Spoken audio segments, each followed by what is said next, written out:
ایک business man نے خواب میں دیکھا کہ ایک شخص اس سے کہہ رہا ہے تمہاری کمپنی کے گیٹ کے سامنے جو پھل بیچتا ہے اس کو عمرہ کروا دو۔ نیند سے بیدار ہوا تو اسے خواب اچھی طرح یاد تھا، مگر اس سے وہم جانا اور خواب کو نظر انداز کر دیا۔ 3 دن مسلسل ایک ہی خواب نظر آنے کے بعد وہ شخص امام کے پاس گیا اور اپنا خواب بیان کیا۔ امام صاحب نے کہا اس شخص سے رابطہ کرو اور اسے عمرہ کروا دو۔ اگلے روز بزنس مین نے اپنے ایک ملازم سے اس پھل فروش کا نمبر معلوم کرنے کو کہا۔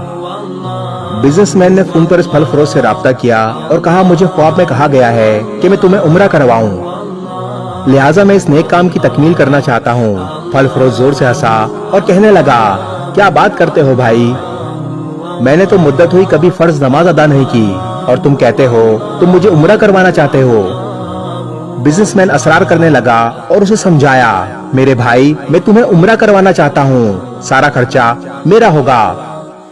خاصی بحث کے بعد آدمی شرط پر رضامند ہوا کہ ٹھیک ہے میں تمہارے ساتھ عمرہ کروں گا، مگر میرے تمام اخراجات تمہارے ذمہ ہوں گے۔ وقت مقررہ پر جب ایک دوسرے کو ملے تو بزنس مین نے دیکھا کہ واقعی وہ شکل و صورت سے کوئی اچھا انسان نہیں دکھائی دے رہا تھا۔ اس کے چہرے سے آیا تھا کہ وہ نماز کم ہی پڑھتا ہے۔ اسے بڑا تعجب ہوا کہ یہ وہی شخص ہے جسے عمرہ کروانے کے لیے خواب میں 3 مرتبہ کہا گیا۔ دونوں مکہ مکرمہ عمرے کے لیے روانہ ہو گئے۔ میقات پر پہنچے تو غسل کر کے احرام باندھا اور حرم شریف کی طرف روانہ ہوئے۔ انہوں نے بیت اللہ کا طواف کیا، مقام ابراہیم پر 2 رکعت نماز ادا کی، صفا و مروہ کے درمیان سعی کی، اپنے سر کو منڈوایا اور اس طرح عمرہ مکمل ہو گیا۔ اب انہوں نے واپسی کی تیاری شروع کر دی۔ حرم سے نکلنے لگے تو پھل فروش بزنس مین سے مخاطب ہوا اور کہنے لگا دوست حرم چھوڑنے سے پہلے میں 2 رکعت نفل ادا کرنا چاہتا ہوں، نہ جانے دوبارہ عمرے کی توفیق ہوتی بھی ہے یا نہیں۔ بزنس مین کو کیا اعتراض ہوتا، اس نے کہا نفل پڑھو اور بڑے شوق سے پڑھو۔ پھل فروش نے اس کے سامنے نفل ادا کرنا شروع کر دیے۔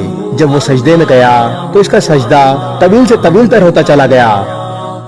جب کافی دیر گزر گئی تو بزنس مین نے اسے ہلایا۔ جب کوئی حرکت نہ ہوئی تو اسے معلوم ہوا کہ پھل فروش کی روح حالت سجدہ میں پرواز کر چکی تھی۔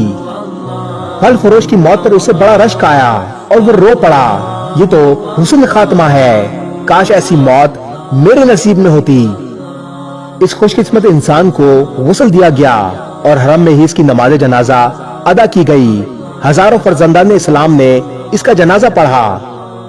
وفات کی اطلاع اس کے گھر والوں کو دی جا چکی تھی۔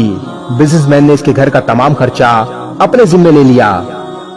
پھل فروش کی بیوی سے تعزیت کرنے کے بعد بزنس مین نے کہا میں جاننا چاہتا ہوں کہ تمہارے شوہر میں کون سی ایسی عادت یا نیکی تھی کہ اس کا انجام اس قدر عمدہ ہوا کہ حرم شریف میں سجدے کی حالت میں موت آئی۔ بیوی نے کہا بھائی میرا خاوند کوئی نیک آدمی تو نہیں تھا، میں اس کی کوئی خاص خوبی تو بیان نہیں کر سکتی، ہاں مگر اس کی ایک عادت ضرور تھی کہ وہ ہمارے ہمسائے میں ایک غریب بیوہ اپنے چھوٹے بچوں کے ساتھ رہتی ہے۔ میرا شوہر روزانہ بازار جاتا تو جو چیز اپنے بچوں کے لیے کھانے پینے کو لاتا وہ اس بیوہ اور اس کے یتیم بچوں کے لیے بھی لاتا اور اس کے دروازے پر رکھ کر اسے آواز دیتا اے بہن میں نے کھانا باہر رکھ دیا ہے، اسے اٹھا لو۔